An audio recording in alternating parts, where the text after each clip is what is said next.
Thank you all very much. And as we often say, David Berman is a hard act to follow. So just, keep that in mind.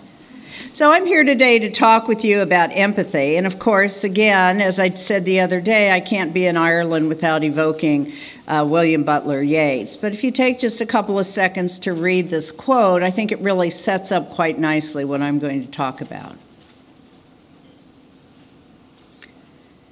So when I read this, I think the best part of the mind that is starving that he's referring to is the emotional part of our mind, the empathetic part of our mind.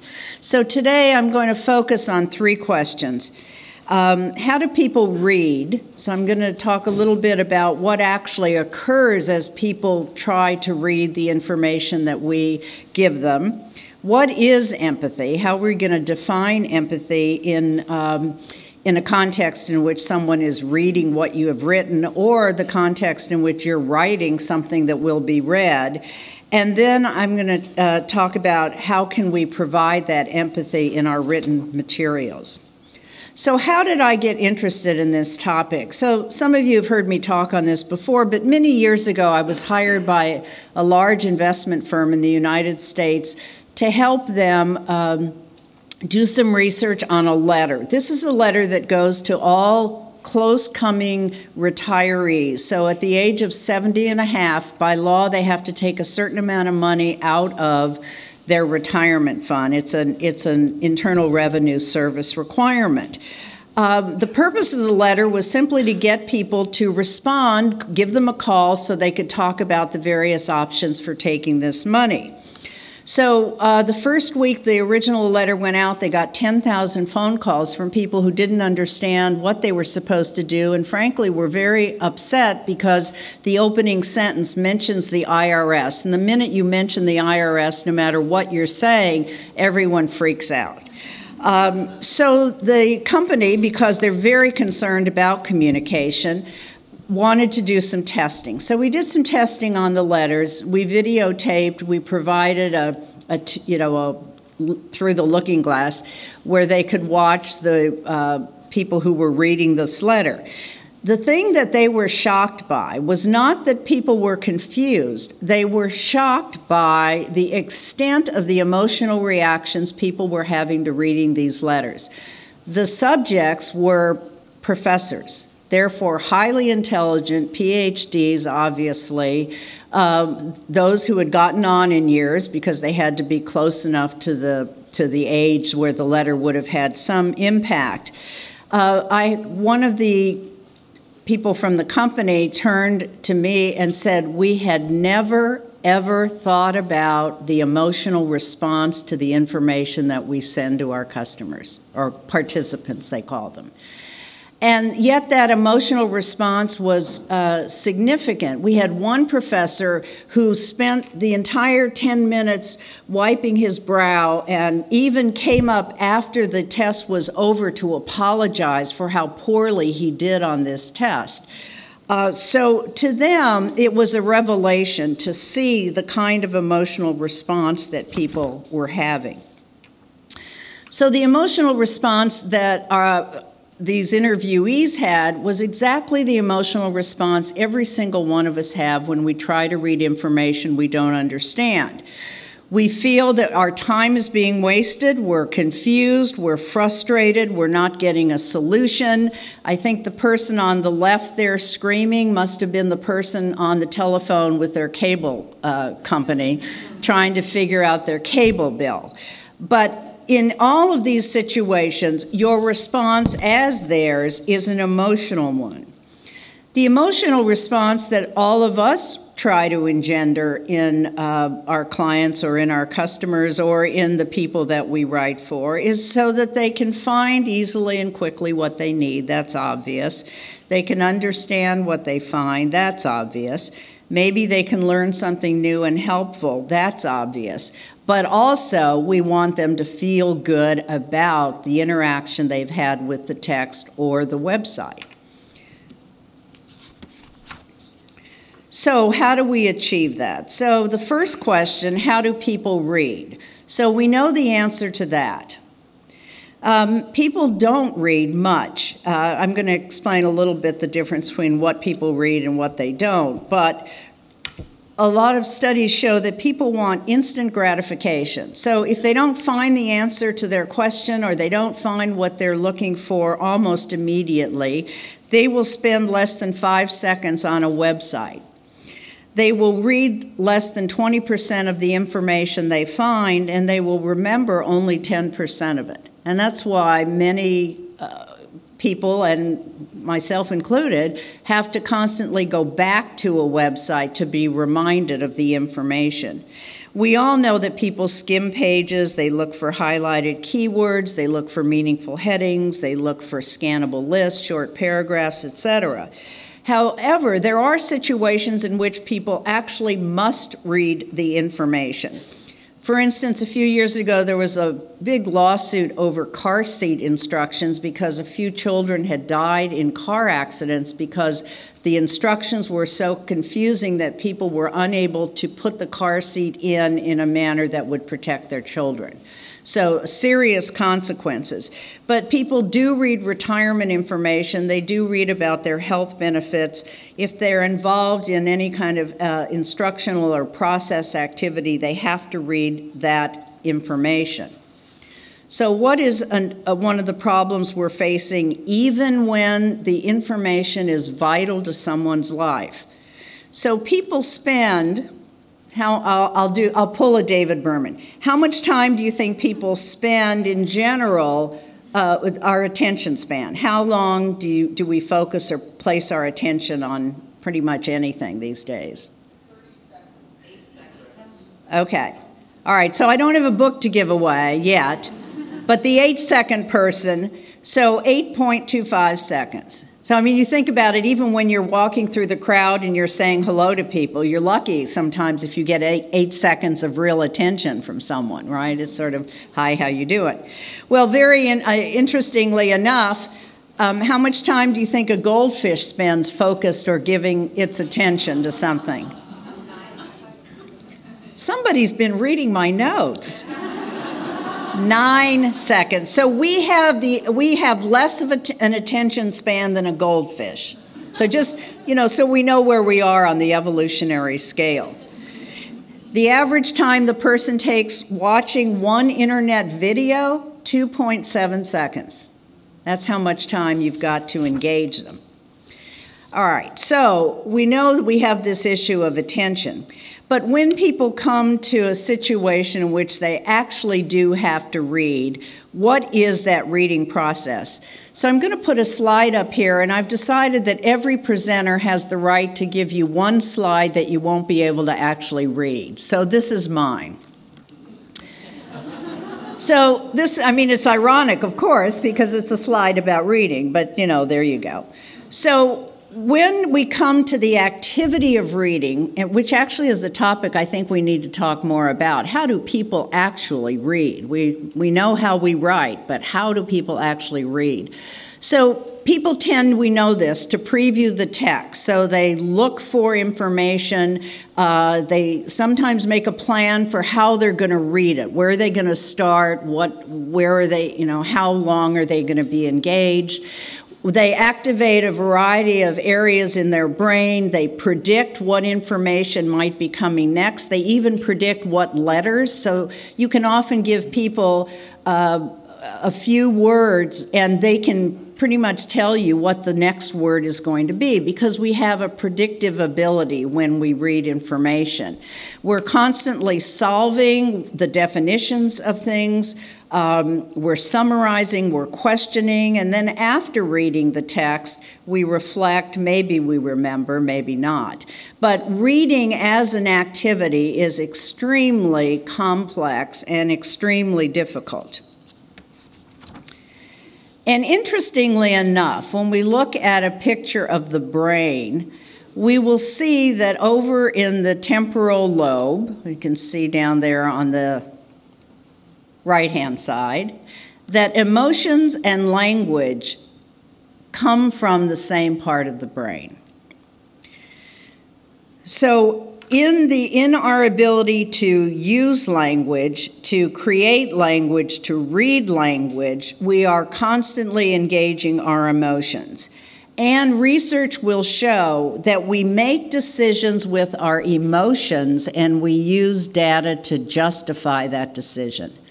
So all of the logical, structural, organized information that we provide where we think if they just read this information, they would be convinced, they would take action, they would behave the way we want, I think we have been ignoring the impact that emotion has on decision making, and much of what we write revolves around people having to make decisions. So my doctorate is in rhetoric, so I have to mention Aristotle because, I mean, how could I talk about this without? So in any reading activity, well, although Aristotle was really talking about speaking, not reading or writing, but the elements are the same. We read with logos. That is, we read logical structure. And by the way, we write that way too. We try to. So logos, organization, structure, step-by-step, transitions, all of the logical structural characteristics of a document. We also read with ethos. So ethos is trust and authority. So how much do we trust the information? How much do we trust the authority? And that helps us also determine whether or not we're going to act upon that information. Finally, pathos. And you'll note that I've put pathos at the top because, as I just said, pathos and empathy, or emotion, will change behavior before logic and information will. So I think we do a great job on talking about the logos and a great job on ethos, but not so much on pathos. And I want to quote a colleague of ours, Tialda Sikima, who's done some research on legal documents. I heard her give this, and forgive me, Tialda, if I mispronounced your name. Americans do that all the time. We don't know how to pronounce anything. Legal documents so this is the quote, legal documents for debt collection have a cognitive intention, but also an emotional effect. And emotions and behavior are deeply linked in our brain. So what is empathy, or what is what we would call cognitive empathy?